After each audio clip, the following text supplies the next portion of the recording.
Hi, my name is Wojciech and I'm the CEO and founder of DataCX. DataCX is a data-driven customer journey platform, and today I'll be walking you through 5 specific use cases that marketing leaders and e-commerce professionals use DataCX for. The first is to answer the question, how does our content affect conversions and revenue? Second, how do we maximize our average order value? Third, how do promotional codes affect lifetime value? And 4, how do promotional codes affect refund rates? And finally, does customer satisfaction actually impact our revenue? Everything that you see today is being drawn with our journey canvas tool, like so. You connect the dots or the events, and then you could run an analysis. To save time today, we've pre-drawn these specific journeys so that you can simply review the results. So to begin, use case number 1. How does our content affect conversions and revenue? Here, we've specifically drawn 3 very simple journeys. The first is for page views that focus on high-priced and high-end content and products. The second is page views that focus on low-priced content and products. And the third is any type of page view, so sort of like our control group. Next, we connected our transactions to each of these page views to actually see what the conversion rates are and what the revenue attributed to those page views can be.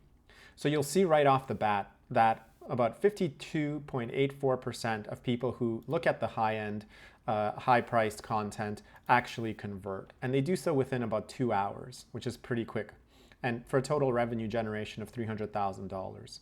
For low-priced content, the conversion rates are significantly lower, 33.66%. And on top of that, the conversions actually take 16.5 hours roughly. So right off the bat, you could see just how different the high-priced versus low-priced content can be. And the fact that the high-priced content actually converts so much better is a significant win for the content team. In the second case, how do we maximize our average order value? Here, the scenario is a little different. Suppose we have 2 specific types of campaigns that we're running. One is a TikTok campaign, and the second is running a special offer. What we've done here is actually split our transactions into 2 groups. Ones that have an average order value below $60 and ones that have an average order value above $60. And we've connected both campaigns to this to actually see what the conversion rates are. You could see that with the TikTok campaign here, we have 4.19% of people converting from TikTok into the lower basket size, and almost 15% of people convert to the higher basket size.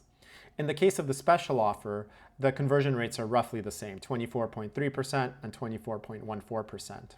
So clearly the TikTok campaign here has something really interesting going on. People are spending more money when they're being sourced via TikTok.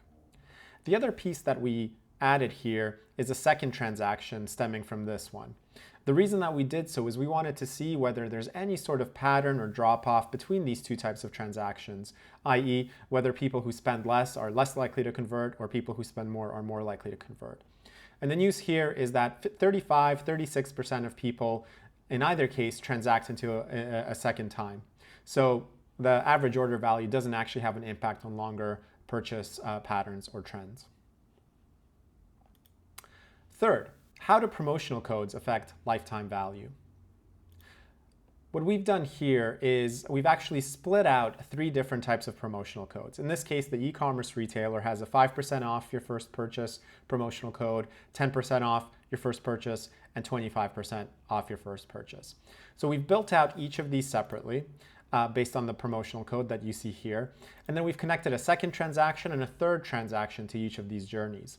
The reason that we've added 2 additional transactions is we don't just want to see what happens right after the first purchase, but whether there's a longer term impact here in any way. And what you actually see here is quite surprising. When it comes to the 5% or the 10% promotional code, 35% versus 38% of people convert into a second transaction. And it's about 1,600 people in both cases. So the discrepancy between the 2 isn't that huge. What's really surprising is the 25% promotional code that you see here. 19% of people convert to a second transaction. That's about half of what you see with the 10% promotional code. So this isn't actually building any sort of long-term relationship with customers. We further expanded on this scenario by looking at the refund rates. And specifically here, what we're interested in seeing is whether the promotional codes actually have an impact on refund rates.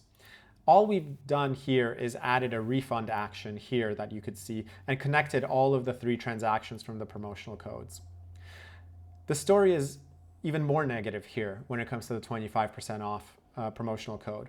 Why? Because the 10% and the 5% have about a 1% conversion into refunds. So about 1 in 100 people will actually request a refund about 6.5 days after making the purchase.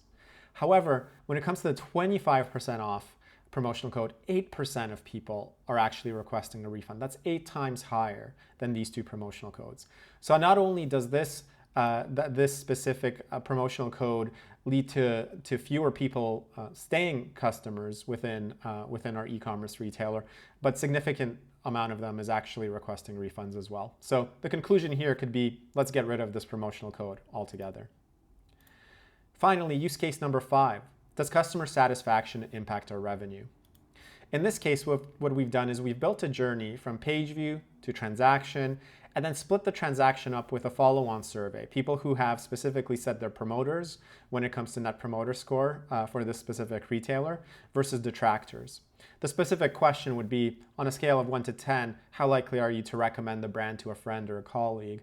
And someone here would have to respond with a 9 or 10, and someone here with 6 or less.